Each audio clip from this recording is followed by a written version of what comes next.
sekolah di SMA Islam Nurul Fikri Boarding School Serang. Dan aku, Cika Amanda Salsabila, biasa dipanggil Cika, dan aku juga sama bersekolah di Sekolah SMA Islam Nurul Fikri Boarding School Serang. Cik, apa kabar nih? Alhamdulillah, baik. Tapi kok kayaknya senyumnya kurang nih ya? Kenapa? Mungkin kabar aku emang lagi baik banget, cuman emang lagi ada pemikiran aja gitu. Oh, kenapa nih? Bolehlah cerita-cerita ke kita. Oke, di sini aku bakal sedikit cerita ya guys ya. Jadi emang tadi pada saat jam pelajaran itu kan dikeluarin tablet. Nah, abis itu aku buka sosial media dan di situ aku lihat ada video reels yang mana videonya itu nyuguhin ada kereta yang dia tuh banyak banget penumpangnya. Banyak banget ya. Banyak banget, dan di situ penuh banget. Ada beberapa kepentingan kan, orang-orang berbeda-beda gitu. Ada yang habis pulang kerja, ada yang mau pariwisata, ada yang sekolah dan lain sebagainya gitu. Tapi di sini anehnya ada satu orang ibu-ibu yang lagi hamil besar, Lagi hamil. iya, dan di situ kan emang tadi kondisinya penuh banget kan. Bener-bener. Nah, tapi emang ibu-ibu ini nggak dapat tempat duduk. Aneh ya? Iya, aneh banget. Kenapa Dan- tuh, Cik? Nah, iya, padahal herannya di sampingnya itu baik banget anak muda. Ya emang kondisinya emang baik-baik aja. Seumuran kita. Seumuran kita. Oke. Dan itu baik-baik aja. Nah, pertanyaannya kenapa nggak dikasih kesempatan gitu untuk duduk gitu kan? Inisiatifnya tuh di mana gitu. Emang rasa kepedulian sesama sosialnya tuh Kurang banget ya. Itu aja sih yang emang lagi di pemikiran aku. Parah banget sih, Cik. Nah, ngomongin kan tadi kita udah ngomong-ngomong ya, udah cerita-cerita. Nah, di sini sebenarnya kita mau ngapain sih? Di sini tuh kita mau ikutan podcast, Cik. Podcast? Iya, bener Wow, banget. podcast. Karena dari tadi kita ngebahas tentang negara nih ya. Pas banget tema yang bakalan kita angkat itu adalah mengimplementasikan Pancasila dalam menghadapi isu-isu yang belum merdeka di Indonesia. Pancasila. Jadi ini kaitannya erat kaitannya dengan Pancasila. Bener gitu. banget. Nah, ngomongin tentang Pancasila nih, aku punya loh kabar Apa tuh? berita yang mungkin emang ini menyangkut Pancasila kita Iya, gitu. iya. Apa tuh? Nah, jadi tuh pernah ada berita atau kasus yang dia tuh menghina kitab Injil. Injil ya. Iya. Nah, dari Bapak Yahya Waloni. Nah, Bapak Yahya Waloni ini dia katanya bilang kalau misalkan kitab Injil itu adalah kitab yang palsu. Iya, jadi bukan kitab yang asli gitu dari Tuhan. Jadi emang dia bilang kitab Injil adalah kitab yang palsu, kitab yang bohongan gitu. Pas banget nih, Cik. Karena dari tadi kan bahas tentang kitab Injil ya. Iya. Aku juga punya berita tentang ada orang yang nginjek Al-Quran, Cik. Astaga. Kenapa tuh? Kenapa tiba-tiba dia nginjak Al-Quran? Itu siapa aja nih pelakunya? Karena jadi tuh ada dua orang Dua orang. pasangan, sepasang kekasih ya. Iya. Terus abis itu si perempuannya ini nyuruh si suaminya untuk injek Al-Quran, Cik. Terus abis itu si perempuannya ini, si istrinya ngevideoin dan dipublish gitu loh, kayak dikasih tahu kayak main-main gitu. Jadi menyebar videonya ya. Dan akhirnya kan terjerat masuk lah ya ke penjara gitu Iya. kan. Terus tau gak sih, Cik, si ibunya ini statusnya dia punya anak. Anaknya umurnya masih 6 bulan. 6 bulan. Dan harusnya dia masih Menyusui. dikasih asupan dari Iya, ibunya benar. gitu kan. Sayangnya ibunya mau masuk penjara Iya, gitu. betul. Nah, habis itu setelah kasus ini, nah kita kan bisa ngambil pelajaran tuh ya Iya, sih betul. ya, yang dari sila pertama yaitu ketuhanan yang Maha Esa. Dimana di Indonesia itu kan sudah banyak banget kan agama yang diresmikan oleh negara kita. Bahkan negaranya itu ada 6 gitu, baik banget kan, dan dijamin kebebasan untuk memilih agamanya masing-masing dan kepercayaannya masing-masing. Tugas kita sebagai masyarakat Indonesia itu patutnya kita saling toleransi satu sama lain, saling Iya. menghargai gitu kan. Jangan sampai kita menjelekan agama lain gitu kan, karena kan emang atas dasarnya kepercayaan itu datang dari diri masing-masing gitu. Jangan sampai kita nghakimin satu sama lain gitu. Iya, bener banget, Cik.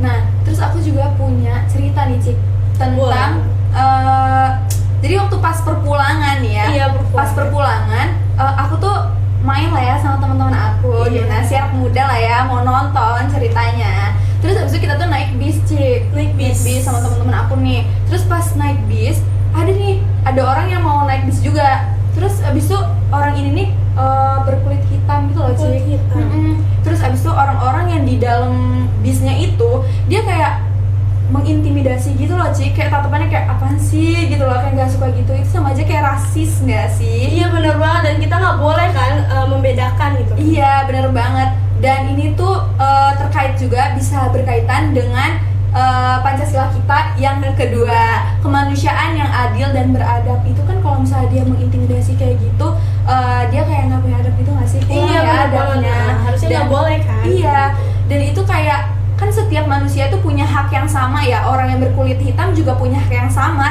kayak orang yang berkulit putih ya kan. Bener banget. Jadi tuh kayak kurang adil gitu, Cik. Jadi aduh, parah banget sih ini. Amat sayang ya kan. Iya, kalau kayak gitu. kurang banget sih. Nah selanjutnya tuh ada berita dari kelompok kriminal bersenjata. Nah, kalau kelompok kriminal bersenjata ini atau bisa disebut juga KKB, di mana dia lagi-lagi berbuat ulah. Apa tuh sih? Kenapa? Dia tiba-tiba menembak seorang yang tak bersalah.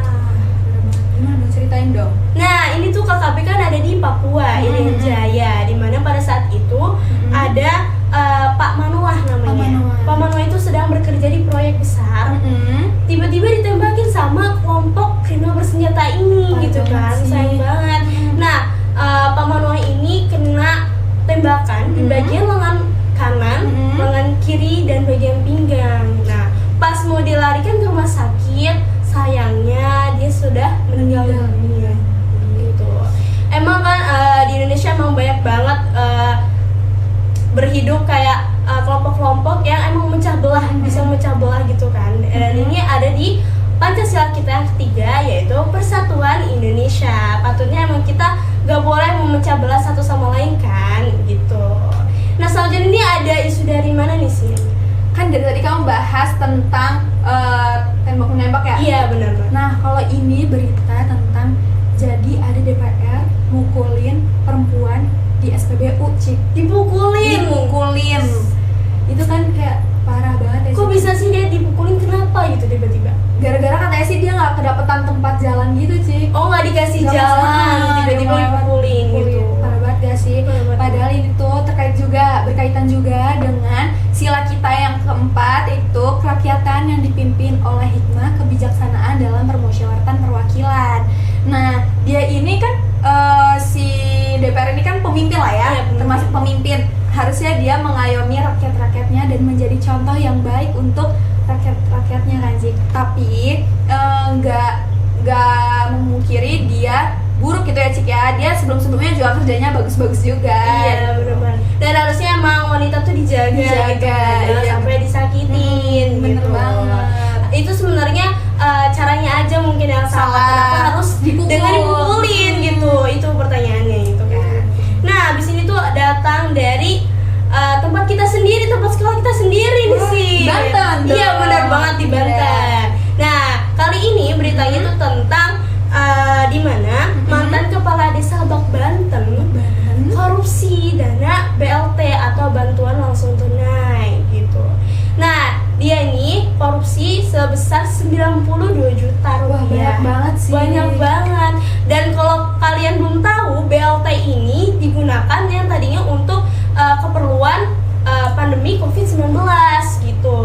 Yang harusnya digunakan untuk membeli masker, tabung APD, gas, APD dan lain sebagainya, tapi uang itu tiba-tiba hilang dan dikorupsi sama mantan kepala desa Lebak sendiri gitu. Sayang banget kan? Sayang banget sih. Nah, ini juga menyangkut terhadap sila kita yang kelima, yaitu keadilan sosial bagi seluruh rakyat Indonesia. Jangankan pejabat di daerah, Cik, Menteri Sosial kita aja mengkorupsi dana bantuan pada saat masa pandemi. Ya, semoga itu bisa dijadikan pelajaran ya, Cik ya, buat kita para milenial ya. Jadi kayak nggak boleh kayak gitu. Soalnya kalau misalnya ngomongin tentang duit nggak akan ada habisnya nggak sih, teman-teman? Iya, benar banget. Susah banget gitu Susah ditahan banget. langsungnya. Benar. Nah, Cik, dari yang tadi berita-berita yang kita ceritain nih teman-teman, banyak banget kesimpulan yang bisa diambil nih, Cik. Boleh tuh di-share ke apa Boleh aja nih? banget. Nih, meskipun banyak orang yang mau mecah belahin negara kita dengan mengganggu nilai-nilai Pancasila, kita tuh nggak boleh goyah temen-temen. Nah, kita tuh harus berpegang teguh pada Pancasila yang menyatukan Indonesia yang sangat luas ini. Benar banget, dan nilai-nilai Pancasila merupakan hasil kerja keras leluhur kita. Nah, sepatutnya kita sebagai masyarakat gitu kan, penerusnya, kita harus menjaganya gitu satu Iya, sama lain benar. gitu. Nah, mengimplementasikan Pancasila dalam kehidupan sehari-hari ini ternyata penting teman-teman buat kita. Kalau misalnya kita nggak nerapin Pancasila sebagai landasan berkehidupan bersama, kita tuh bakalan rugi diri sendiri maupun orang lain. Nah, oleh karena itu, Kita tuh nggak boleh lupa untuk selalu melandaskan Pancasila dan tetap menjaga keutuhan nilai Pancasila dan menerapkan Pancasila kita. benar banget. Jika bukan kita yang menjaga, Siapa lagi? betul banget. Saya Zinda Aurelia Angel Vega, Dan aku Cika Media Salsabila. pamit undur diri. See you.